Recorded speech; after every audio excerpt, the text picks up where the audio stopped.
Hello children, welcome to ज्ञान वीजीजे। हम number system चालू कर चुके हैं और नंबर सिस्टम में हमने नेचुरल नंबर्स क्या होते हैं, 1 से लेके इनफाइनाइट तक नेचुरल नंबर्स होते हैं। अगर हम इसमें ज़ीरो इंक्लूड कर देते हैं तो होल नंबर्स हो जाते हैं, and negative numbers plus zero include करते हैं तो इंटीजर्स हो जाते हैं। एंड फ्रैक्शंस जब इंक्लूड करते हैं तो हमारा रैशनल नंबर्स बन जाते हैं। तो अब रैशनल नंबर्स और भी हम डिटेल में पढ़ते हैं, और रैशनल नंबर जो होता है उसका स्पेसिफिक हमारा फॉर्म होता है, वो होता है एक तो p बाय q फॉर्म में होना ज़रूरी है, and q is not equal to zero. और जो इसको हम डिनोट करते हैं क्वेशंट q से, रेशियोज जो होते हैं उसी में क्वेशंट आता है, q से इसको डिनोट करते हैं। और इसमें कुछ नंबर्स होते हैं, और इसके जो नंबर्स के एग्जाम्पल्स मैंने नहीं दिए आपको, मैं बता देती हूँ। 1/3, 1/2, और भी बहुत सारे जो भी रैशनल नंबर्स में जो बस q is not equal to zero, यहाँ पर ज़ीरो नहीं होना चाहिए बस। तो कोई भी और भी नंबर्स हो सकते हैं, कैसे कैसे होते हैं ये हम और डिटेल में अब पढ़ते हैं। 1/2 को हम किस तरीके से लिख सकते हैं, 2/4 भी लिख सकते हैं, और 10/20 भी लिख सकते हैं, और 25/50 भी लिख सकते हैं। ये सब क्या है, इक्वलेंट फ्रैक्शंस हैं। इक्वलेंट फ्रैक्शंस जो हमने बचपन, मतलब आपने 5th 6th 7th से पढ़ते आ रहे हैं। तो हमने ये इसको जैसे 10 से डिवाइड कर दिया, ये तो 1 और 2 आ गया, तो इक्वलेंट फ्रैक्शन हो गया। किसके इक्वलेंट फ्रैक्शन है, ये 1/2 के। तो आप इसको जब नंबर लाइन पर रिप्रेजेंट करते हैं तो या तो आप 1/2 को करें या 2/4 करें, ये सारे रिप्रेजेंटेशंस एक ही होना चाहिए, क्योंकि एक वैल्यू तो एक ही है, आप सेम नंबर से ऊपर नीचे मल्टीप्लाई या डिवाइड कर रहे हैं। तो इस वजह से if we represent them on number line, we will choose to represent it on 1/2. तो अभी हम मैंने ये बताया कि rational comes from the word ratio and q comes from the word quotient, और a number r is a rational number, is called a rational number when it is in the form of p by q where q is not equal to 0। तो ये property fulfil होना चाहिए। और p और q में common numbers नहीं हो सकते, कॉमन फैक्टर्स नहीं हो सकते, because they p and q are coprimes. तो उनमें आपका कोई भी कॉमन फैक्टर्स नहीं होंगे, सिर्फ एक 1 होगा। 1 तो होता ही हर सब में, तो इसलिए ओनली 1 फैक्टर रहेगा जो कि 1 रहेगा, अदरवाइज कोई भी इनमें सेम फैक्टर्स नहीं रह सकते। सेम मीन्स कि कॉमन फैक्टर्स नहीं होंगे। तो आप इसमें जितने भी नंबर्स हैं, रैशनल नंबर्स हैं, वो सभी नंबर लाइन पे रिप्रेजेंट कर सकते हैं। पर हम डिफरेंट कुछ क्वेश्चंस लेते हैं जो हम कई बार बोलते हैं और वो गलत भी हो जाते हैं, तो वो उन्हें समझना बहुत ज़रूरी है। फर्स्ट ये है, every whole number is a natural number. हर होल नंबर नेचुरल नंबर है, ऐसा उन्होंने बोला। क्या ये पॉसिबल है? होल नंबर्स क्या होते हैं? 0 से लेके 1 2 3, और नेचुरल नंबर्स क्या होते हैं? 1 2 3 4। तो क्या ये पॉसिबल है? Every whole number is a natural number. ये सारे होल नंबर्स नेचुरल नंबर होते हैं? नहीं। क्यों नहीं होंगे? क्योंकि 0 भी आ रहा है और 0 एक नेचुरल नंबर नहीं है। पर अगर हमें वाइस वर्सा दिया था कि all natural numbers are whole numbers, तो ये फुलफिल हो जाएगा, क्योंकि ये होता है 1 2 3 4, एंड ये आपके होते हैं 0 1 2 3 4। तो आपके सारे नेचुरल नंबर्स होल नंबर के अंदर इंक्लूड होते हैं, पर होल नंबर्स, सारे होल नंबर्स नेचुरल नंबर्स नहीं हो सकते। अब दूसरा हम लेते हैं statement, every integer is a, her integer जिसको z से डिनोट करते हैं, इज अ रैशनल नंबर। क्या ये रैशनल नंबर होते हैं? सारे इंटीजर्स। अब इंटीजर्स क्या होते हैं? -4 -3 -2 -1 0 1 2 3। तो ये क्या सारे रैशनल नंबर्स होते हैं? सही है, क्योंकि रैशनल नंबर्स के अंदर ही इंटीजर्स आते हैं, तो ये सारे जो इंटीजर्स हैं वो रैशनल नंबर में होंगे। पर अगर ये वाइस वर्सा लिखा है कि all rational numbers are integers, वो पॉसिबल नहीं है, क्योंकि रैशनल नंबर्स में फ्रैक्शंस भी आते हैं जो कि इंटीजर्स में नहीं आते। तो ये वाला ट्रू होगा, ये वाला भी, ये फॉल्स है और ये वाला ट्रू है। तो बस आपको स्टेटमेंट समझते हुए क्वेश्चंस करना है। अब हम एक और क्वेश्चन लेते हैं। Every rational number is an integer. Her rational number integer है। तो ये मैंने आपको बता ही दिया, समझा दिया है।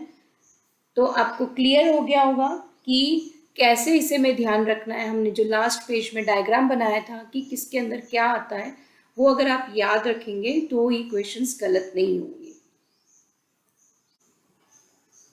Representing rational number on number line. अब ये टॉपिक में अगर हमें रिप्रेजेंट करना है 1 या 2 या 3 एनी नंबर, तो हम सबसे पहले क्या करेंगे, एक नंबर लाइन ड्रॉ करेंगे। एक लाइन ड्रॉ करते हैं जिसमें हम इंटीजर्स मतलब माइनस और प्लस के नंबर्स उसमें हम ड्रॉ कर लेते हैं। ये हमारा एक नंबर लाइन है, ये 0 हो गया। सबसे ज़रूरी में 0 होना ज़रूरी है। फिर आप 1 सेंटीमीटर या जो भी फिक्स यूनिट कर लें और उसके हिसाब से इसको डिविजन्स करके लें।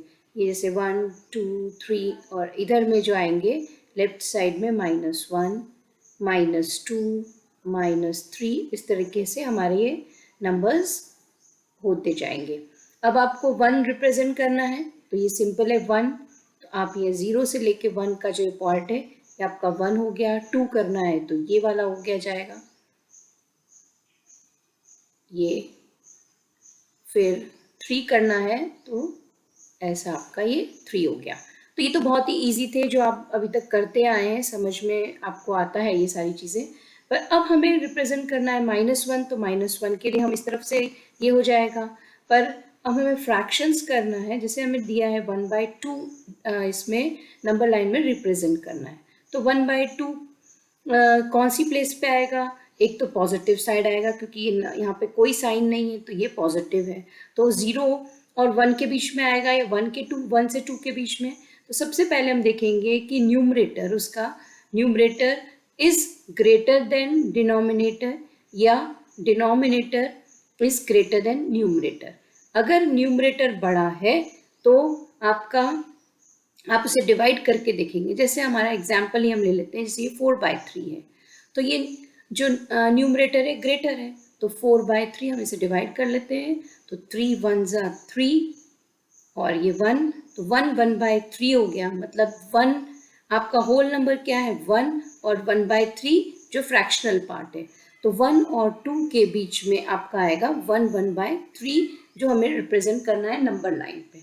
और जो 1/2 था, ये 1 आपका छोटा है, मतलब आपका न्यूमरेटर इज लेस देन, तो ये वाला जो फुलफिल हो जाएगा। तो ये किसके बीच में आ जाएगा? 0 और 1 के बीच में। इट विल लाई बिटवीन 0 और 1, मतलब 1/2 यहाँ आ जाएगा। That is the middle part of the 0 और 1, मतलब 0.5 या 1/2। अब 1/3 को हमें रिप्रेजेंट करना है, तो हम कैसे रिप्रेजेंट करेंगे? हमें ये तो पता है कि 1 और 2 के बीच में आ गया है, पर 1 और 1/3 है, तो जो डिनोमिनेटर है उस जो भी पार्ट में जिस भी डिवीजन के बीच में आ रहा है उसमें उसे डिवाइड कर देंगे। अगर ये 3 है तो 3 पार्ट्स में इसे डिवाइड कर देंगे। तो फर्स्ट पार्ट आपका हो जाएगा 1/3 पार्ट, सेकेंड हो जाएगा 2/3 पार्ट, और थर्ड हो जाएगा 3/3 पार्ट। तो आपको 1/3 करना है, तो ये जो फर्स्ट पार्ट होगा वो इसको हम रिप्रेजेंट करेंगे। तो सबसे पहले आपको नंबर लाइन ड्रॉ करना है, उसमें 0 लगाना है, लेफ्ट साइड में नेगेटिव पॉइंट्स रखना है, फिर पॉजिटिव पॉइंट्स राइट साइड में रखना है।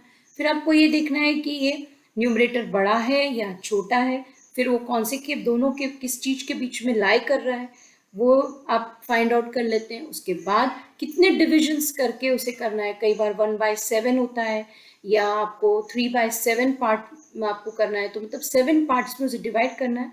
और थर्ड नंबर पे जो आएगा 1 2 3 इस तरीके से, तो वो 3/7 होगा। तो ये चीज़ें आपको ध्यान रखना है। फिर हम एक एग्जाम्पल नंबर लाइन पे रिप्रेजेंट करते हैं।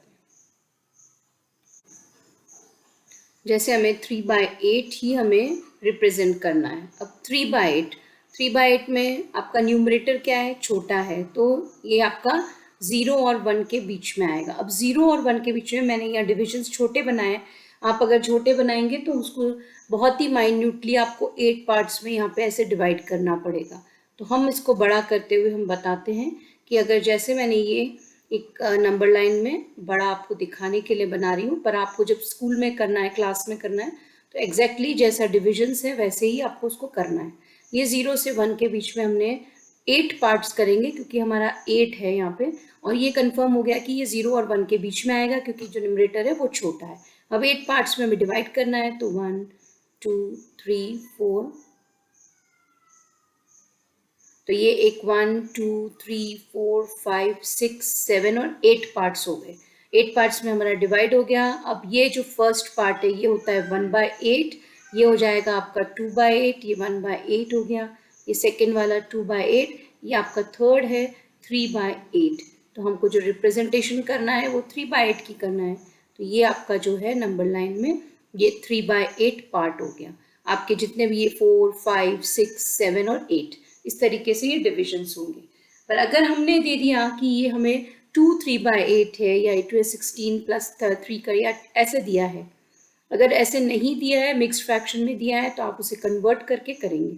तो 2 3/8 दिया है, मीन्स कि 2 और 3 के बीच में आएगा, 2 और 3 के बीच में। तो यहाँ पे हम वही डिविजन्स करेंगे, और जो थर्ड पार्ट है 1 2 3, तो ये जो पार्ट है आपका 2 3/8 हो जाएगा।